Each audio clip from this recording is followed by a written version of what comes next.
அதே மாதிரி நீங்கள் இப்போ தயாரிக்கிற பொருள்கள்லாம் பார்த்தீங்கன்னு சொன்னால் இந்தியாவிலலாம் உணவுப் பொருளாக இருந்தாலும் சரி அல்லது மேலே பூசிக்கொள்ளக்கூடிய பொருள்களாக இருந்தாலும் சரி அதில் வந்து என்னென்ன கலந்துருக்குங்கிறதுக்கு 3 சிம்பிள் போட்டிருப்பாங்க.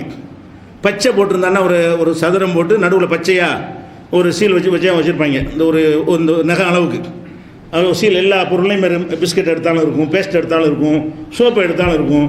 அந்த பச்சை இருந்தால் என்னென்னு கேட்டால் இதில் எல்லாம் வெஜிடபிள் தான் இருக்கிறது, இதில் எந்த மாமிச கொழுப்பும் இல்லை என்பதற்கு அந்த சீல் அப்போ தான் வைக்கணும்.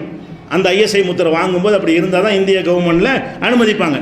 சாக்லேட்டாக இருந்தாலும் எந்த ஒரு பொருளாக இருந்தாலும் பச்சையாக ஒரு சிம்பிள் ஒன்று வச்சுருப்பாங்க.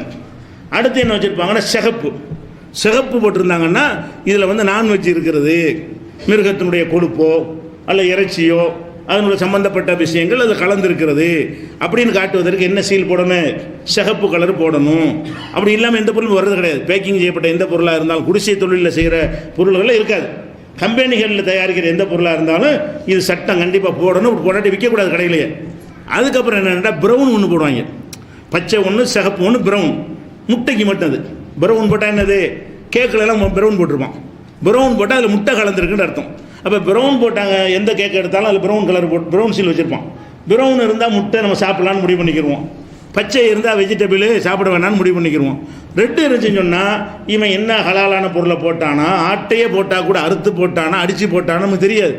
அப்போ அதை நம்ம சாப்பிட்றதா இல்லையாங்கிற டவுட் ஆகிப்படுது. ஹலால்னு நம்ம சொல்ல முடியாது. இப்போ சிகப்பாக இருக்கிற தவிர்த்துக்கிறோன்னு வச்சுக்கிறோம்.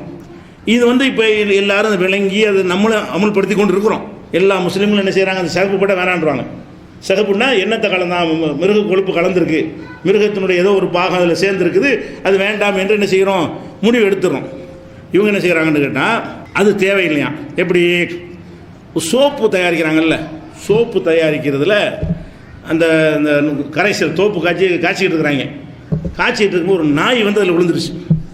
சோப்பில் என்ன செய்ய? சோப்பு தயாரிக்கிற கரைசலில் நாய் விழுந்து அதுவும் சேர்ந்து சோப்பாயிடுச்சு. வணங்குதா?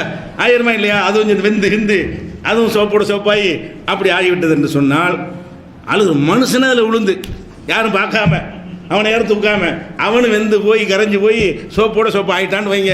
அப்படி ஆகிவிட்டான் சார சாபுணன், அவனும் சோப்பாக ஆகிவிட்டான் என்று சொன்னால் எக்கூனு தாகிரன், அது சுத்தம். நாயே விழுந்து அது சோப்போட சோப்பை மாறிவிட்டது என்றால் கூட வேணா சொல்லுவானா? நாய்ங்கிற ஒரு நஜீஸு, வாய் வச்சாலே 7 தடவை கழுவணும்னு சொல்லி ரசூல் ஸல்லல்லாஹு அலைஹி வஸல்லம் சொல்லியிருக்கிறாங்க. வேட்டைக்கு பயிற்சி கொடுக்கப்பட்ட நாய்க்கு மட்டும் விதிவிலக்கு கொடுத்தாங்க. ஏன்னா பல்லு படாமல் என்ன செய்யும்? நாக்கு படாமல் அந்த வேட்டையாடி கொண்டு வரும், அதுக்கு மட்டும் விதிவிலக்கு. மற்ற நாய்களுக்கு இதான சட்டம். இப்படி இருக்கும்போது நாயே சோப்பில் விழுந்து சோப்போட சோப்பாக கரைஞ்சி சோப்பாக ஆகிவிட்டதுன்னு சொன்னால் அந்த நாய் சோப்பை நம்ம யூஸ் பண்ணலாம்னு எப்படி சொல்லுவான்? தாகிருங்கிறான், சுத்தம்ங்கிறான். அதை வச்சுக்கிட்டு தொழுவலாம், மேலே பூசிக்கொள்ளலாம். இப்படி சட்டம் எழுதுறாரு. இப்படி ஆய்வு செஞ்சு எழுதுவானே எவனாச்சு?